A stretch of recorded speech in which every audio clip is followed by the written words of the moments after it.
DJ Sachin Kumar का YouTube channel को subscribe करें, बेल आइकन का बटन दबाएं।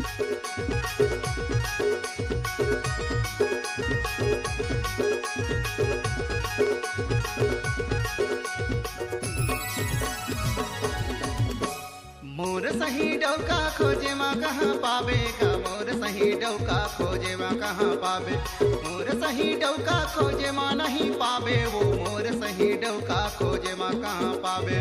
एक जोड़ दूसर लबनावे फिर तीसर झरे जावे, तब मोर सही डौका खोजे माँ कहाँ पावे। एक जोड़ दूसर लबनावे फिर तीसर घरे जावे, तब मोर सही डौका खोजे माँ कहाँ पावे। ओए होए खोजे माँ कहाँ पावे रे, मोर सही डौकी खोजे माँ कहाँ पावे, मोर सही डौकी खोजे माँ कहाँ पावे रे, मोर सही डौकी खोजे माँ कहाँ पावे। एक छोड़ दूसर लबनावे फिर तीसर घरे जावे, तब मोर सही डौकी खोजे माँ कहाँ पावे। एक छोड़ दूसर लबनावे फिर तीसर घरे जावे, तब मोर सही डौकी खोजे माँ कहाँ पावे। डीजे सचिन राज, जिला मंडला वाले।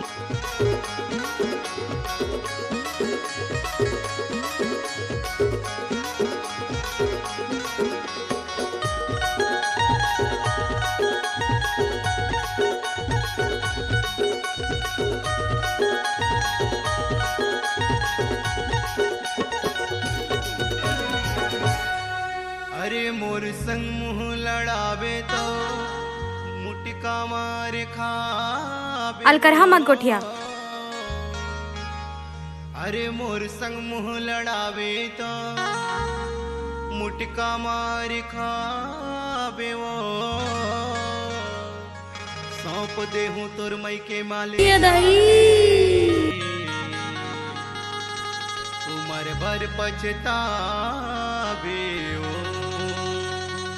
सौंप दे हूँ तोर मई के माले जाके, उमर भर पछतावे। ओ ये लौठीला देखत नहीं है तो लौट अरे मोर सही डौका खोजे माँ नहीं पावे, वो मोर सही डौका खोजे माँ नहीं पावे, मोर सही डौका खोजे माँ नहीं पावे, वो मोर सही डौका खोजे माँ नहीं पावे। एक छोड़ दूसर लबानावे फिर तीसर घरे जावे, तब मोर सही डौका खोजे माँ नहीं पावे। एक छोड़ दूसर लबानावे फिर तीसर घरे जावे, तब मोर सही डौका खोजे माँ नहीं पावे।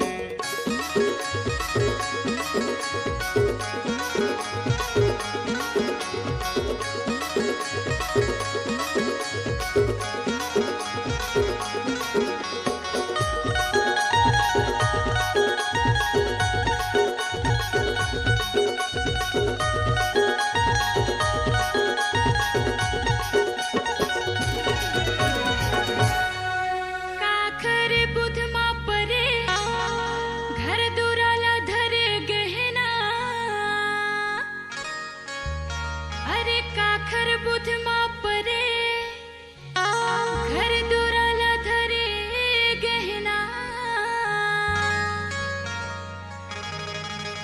कहाँ जाबे रे धमना,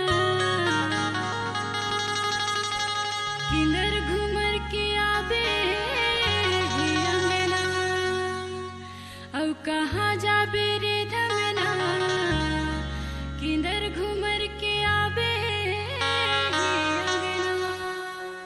मोर सही डौकी खोजला नहीं पावे रे, मोर सही डौकी खोजला कहाँ पावे, मोर सही डौकी खोजले कहाँ पावे रे, मोर सही डौकी खोजला कहाँ पावे। एक छोड़ दूसर लबानावे फिर तीसर घरे जावे, तब मोर सही डौकी खोजे माँ नहीं पावे। तीसर घरे जावे, तब मोर सही डौकी खोजे माँ नहीं पावे।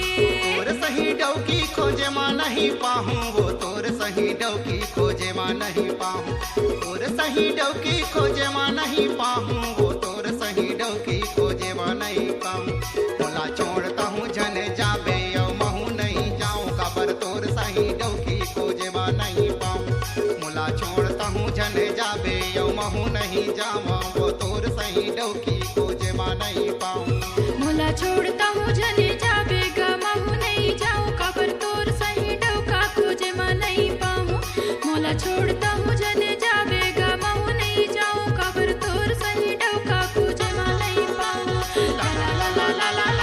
Mobile number 62 66 09 35 80।